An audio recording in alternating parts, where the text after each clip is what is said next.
La courgette, c'est un légume en apparence simple à cultiver. Il suffit de mettre la graine sur un tas de compost et ça va tout seul.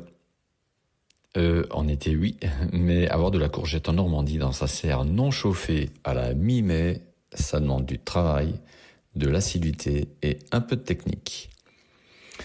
Alors, il faut lancer le plant début mars, donc mettre la graine dans un terreau et chauffer les pots pendant le lever, car la terre doit avoir 15 degrés pour que le plant pousse. Ensuite, on repique fin mars, et là aussi, pour que la terre ait 15 degrés, une petite bâche noire de réchauffage de sol est nécessaire. Alors, si vous me dites que mettre de la bâche, c'est pas bien, eh bien, je vous réponds que vous avez le choix entre 3 solutions. Soit, primo, chauffer la serre, ce qui va coûter des milliers d'euros. Secondo, vous mangez des courgettes d'Espagne et du Maroc, au lieu de planter des courgettes locales.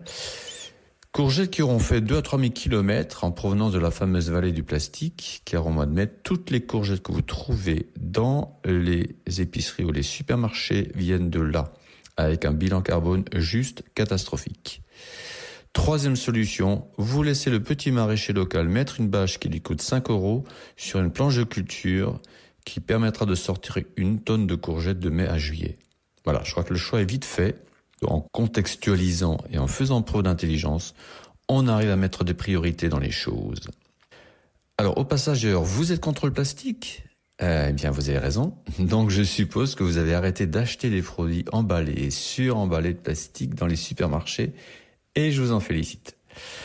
Donc, au printemps, il fait encore froid dans nos régions et la courgette, qui est un plant plutôt tropical, n'apprécie pas particulièrement. Alors, il faut couvrir nos chers plants tous les soirs et les découvrir le lendemain. Bref, on les borde comme des enfants. Nos petites courgettes poussent donc et font des fleurs mâles et des fleurs femelles. Pour qu'une courgette éclose, le pollen de la fleur mâle doit être déposé dans la fleur femelle. Bon, classique, puisque ce n'est pas une plante autotrophe comme la tomate. Et ce travail est réalisé par les pollinisateurs. Sauf qu'au mois de mai et d'avril, ils ne sont pas encore très nombreux, et encore moins dans les serres. Alors qu'est-ce qu'on fait ? Eh bien, on sème des fleurs qui attirent les pollinisateurs. Ça marche, mais ce n'est pas suffisant. Une pollinisation insuffisante produit des fruits difformes que beaucoup de clients, pas tous, Dieu merci, ne veulent pas acheter.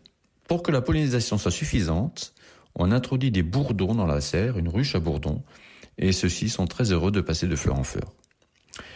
Vous voyez donc, la courgette ne pousse pas toute seule au printemps. C'est un vrai travail pour proposer des courgettes sur notre étal dès la mi-mai.